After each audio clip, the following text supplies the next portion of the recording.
রামিসা কিন্তু আমাদের সন্তান, আমার সন্তান, আপনার সন্তান। এদেশের মানুষ আছে, বিচার হতেই হবে। এদেশের প্রভাবশালীরা ধর্ষণ করে পার পেয়ে যায় রাজনৈতিক আশ্রয় প্রশ্রয়ে, প্রশাসনের সহযোগিতায়। এটা এদেশের কালচার। শুধু কি রামিসা ধর্ষণের পরে খুন হয়েছে বাংলাদেশে? একটা রামিসা, হাজার হাজার রামিসা।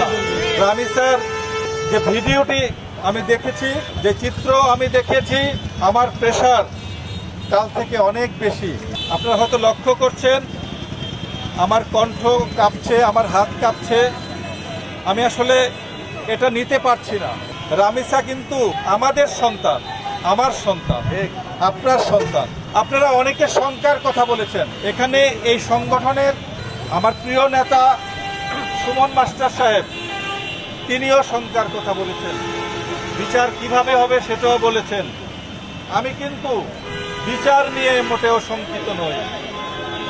কারণ যে ধর্ষক সে প্রভাবশালী নয়। এটা সারা বাংলাদেশের মানুষের হৃদয়কে কাঁপিয়েছে, ভাইরাল হয়েছে। মাননীয় প্রধানমন্ত্রীর দৃষ্টিগোচর হয়েছে। তিনি আইনমন্ত্রী সহ, স্বরাষ্ট্রমন্ত্রী সহ হাজির হয়েছেন রামিসার বাড়িতে। এই বিচারটা হবেই হবে। আমরা তো আছি, এদেশের মানুষ আছে, বিচার হতেই হবে। এই কারণে বিচার হবে যে সবাই সোচ্চার। প্রধানমন্ত্রী গিয়েছেন, তারপর যে ধর্ষক তার সঙ্গতি কম, প্রভাবশালী নন। এদেশের প্রভাবশালীরা ধর্ষণ করে পার পেয়ে যায় রাজনৈতিক আশ্রয় প্রশ্রয়ে, প্রশাসনের সহযোগিতায়। এটা এদেশের কালচার। রামিসা, শুধু কি রামিসা ধর্ষণের পরে খুন হয়েছে বাংলাদেশে?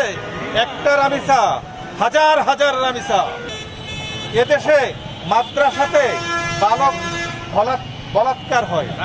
যে দেশে এই পরিস্থিতি, সে দেশে আসলে বাস করা যায় না। এটা দেশ না, এটা আমরা দেশ বলতে পারি না। কিন্তু আমরা আর কোন রামিসার ধর্ষণ এবং খুনের ঘটনা দেখতে চাই না। আমরা রামিসাদের বিচার চাই। আমরা একটা জিনিস দেখেছি, আমরা সবাই তো বিচার চাই না। আমরা একটা জিনিস দেখেছি, যারা ধর্ষক তারা কিন্তু সুস্থ মানসিকতার নয়, কুমানসিকতার। তারা কিন্তু ভালো প্রকৃতির লোক নয়। তারা কোনো না কোনো কারো আশ্রয় প্রশ্রয়ে থাকে। তারা মাদক সেবী নয়তো মাদক ব্যবসায়ী থাকে।